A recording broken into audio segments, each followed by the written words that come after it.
पालखी सोहळा 2026 या निमित्ताने पुणे ग्रामीण पोलीस दलाकडून बंदोबस्ताची पूर्ण तयारी करण्यात आलेली आहे। पुणे ग्रामीण पोलीस दलाचा जे कार्यक्षेत्र आहे त्या कार्यक्षेत्रात एकूण 6 मानाचे पालखी जे आहे ते जात आहे इथून पंढरपूरला। आणि संत ज्ञानेश्वर महाराज आळंदी देवस्थान इथून संत ज्ञानेश्वर याची पालखी आमच्याकडे झेंडेवाडी सासवड पोलीस स्टेशनच्या हद्दीमध्ये एंटर होत आहे आणि त्यातून सासवडला 2 दिवसाचा मुक्काम करून पुढे जेजुरीच्या नंतर वेलाचे नंतर नीरा मार्गे लोणंद सातारा जिल्ह्यात आगमन होत आहे। असा हे साधारण 55 किलोमीटरचा प्रवास जे आहे पुणे ग्रामीण पोलीस दलाचे कार्यक्षेत्रातून होत आहे। तसेच संत तुकाराम महाराज ह्या पालखीचा आगमन पुणे ग्रामीण पोलीस दलाचा कार्यक्षेत्र जे आहे त्याच्यात कुंजीरवाडी उर्ली कांचन पोलीस स्टेशनच्या हद्दीमध्ये होत आहे। त्याचे नंतर यवत, वरवंड, उंडवडी, बारामती, सणसर, इंदापूर आणि सराटी आणि पुढे अकलूज ला सोलापूर जिल्ह्यात जे आहे ते पालखी सोहळा जात आहे पंढरपूर जाण्यासाठी। ह्या रूट आमच्याकडे 160 किलोमीटरपेक्षा जास्त रूट आहे। ह्या दोघे पालखी सोहळ्यासाठी जे बंदोबस्त आहे ते नेमण्यात आलेला आहे। दोघे पालखी बरोबर पोलीस दलाचे सिनियर अधिकारी राहणार आहात। दोघे रूटवर एक ॲडिशनल SP रँकचे ऑफिसर जे आहे ते देखरेख अधिकारी म्हणून काम करणार आहे। पालखी सोहळ्याबरोबर एक SDPO रँकचा ऑफिसर, त्याचबरोबर इतर अधिकारी, SRPFचे जवान, QRT, त्याचबरोबर निर्भय पथक अशा टीम्स प्रत्येका पालखीबरोबर देण्यात आलेल्या आहेत। प्रत्येका पालखीबरोबर दोघे पालखी रूट जे आहे दोघे पालखी रूटवर आमचे फिरते पोलीस मदत केंद्र असणार आहे। याच्यात अधिकारी, तपासी अंमलदार सुद्धा राहणार आहे, कारण काही वेळी मिसिंगची कंप्लेंट, काही चोरीची कंप्लेंट आल्यानंतर त्याच ठिकाणी त्याची जे तक्रार नोंदवण्याची सोय करण्यात आलेली आहे। त्याचबरोबर प्रत्येका पालखी रूटवर मुक्कामाच्या ठिकाणी आणि विसाव्याच्या ठिकाणी बंदोबस्त योग्य पद्धतीने लावून तिथे जे गर्दी नियंत्रण आहे, विशेष करून रांग व्यवस्था जे आहे ज्याचे एंट्री पॉईंट आणि एक्झिट पॉईंट वेगवेगळे असले पाहिजे असले प्रकारचा नियोजन करण्यात आलेला आहे।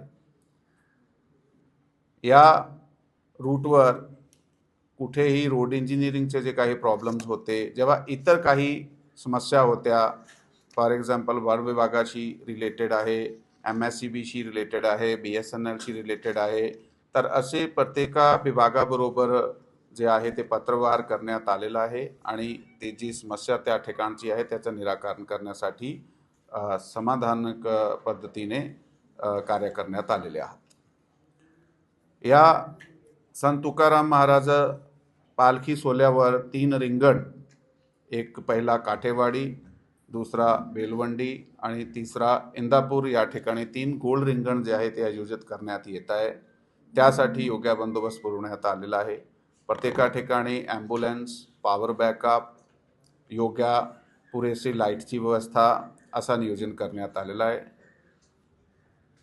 कुठल्याही प्रकारचे गुन्हे घडते कामा नये किंवा कुठल्याही प्रकाराची इव्हटीजिंग वगैरेचे गुन्हे घडता कामा नये आमचे क्राईम ब्रांच आणि महिला पोलिसाचे विशेष पथक दोघे पालखी रूटवर सतत कार्यरत असणार आहे।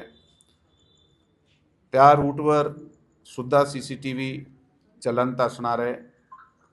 आणि चेन स्नॅचिंग, पिक पॉकेटिंग किंवा इतर काही गुन्हे घडू नये त्यासाठी योग्य दखल देण्यात आलेली आहे.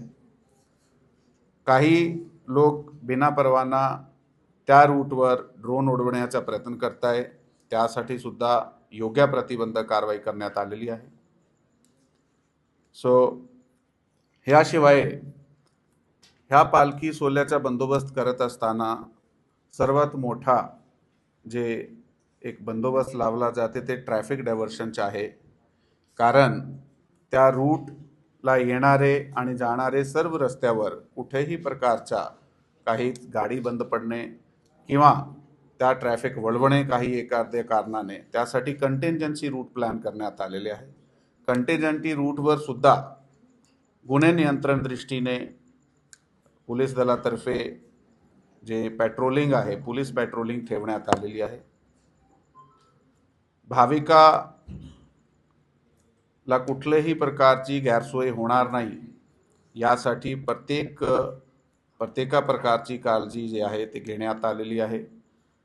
या रूटवर काही वेळी काही स्वागत कक्ष उभे केले जातात. त्या स्वागत कक्षावर काही प्रकार खाऊचे जे पदार्थ ते आहे ते वारकऱ्याला दिले जातात.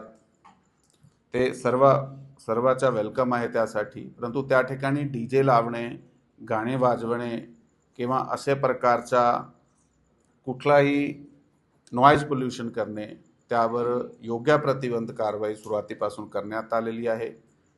डीजे फ्री आणि लाऊडस्पीकर फ्री हे वारी जे असणार आहे. त्याच्याबरोबर पुणे ग्रामीण पोलीस दलातर्फे दोघे पालखी सोहळ्याबरोबर मिळून आणि वारकऱ्याबरोबर मिळून एक हरित वारीचा कन्सेप्ट राबवण्यात आलेला आहे. मागच्या वर्षी सुद्धा अखेर रूटवर प्लांट लावण्यात आले होते. यावर्षी सुद्धा प्रत्येका पोलीस स्टेशनची हद्दीमध्ये त्या रूटवर जागोजागी जे आहे ते ट्री प्लांटेशन करण्यात येणार आहे. पाऊस सुरू झालेला आहे म्हणून आता लावण्यात आलेले जे झाडे आहे ते पुढच्या वर्षी अजून मोठे होऊन जाईल आणि पर्यावरणात एक चांगला इम्पॅक्ट त्याचा होईल. याशिवाय संपूर्ण बंदोबस्त जे येणार आहे त्याचे राहण्याची सोय, त्याची ट्रान्सपोर्टेशनची सोय हे सुद्धा चांगल्या प्रकारे करण्यात आलेली आहे. काही गोष्टी जे पुणे ग्रामीण पोलीस दलाकडे सध्या उपलब्ध नाही आहे ते दुसऱ्या घटकाकडून मागून घेतल्या गेल्या आहेत. जसा की सर्वेलन्स व्हॅन आहे किंवा इतर काही टेक्निकल सर्वेलन्सचे जे उपकरण आहे ते दुसऱ्या घटकाकडून विनंतीवर मागण्यात आलेलं आहे. ह्या बंदोबस्ताती योग्यप्रमाणे आमची तयारी आहे आणि आपण सर्वाला पालखी सोहळा 2026 याची खूप खूप शुभेच्छा. थँक्यू. जय हिंद, जय महाराष्ट्र.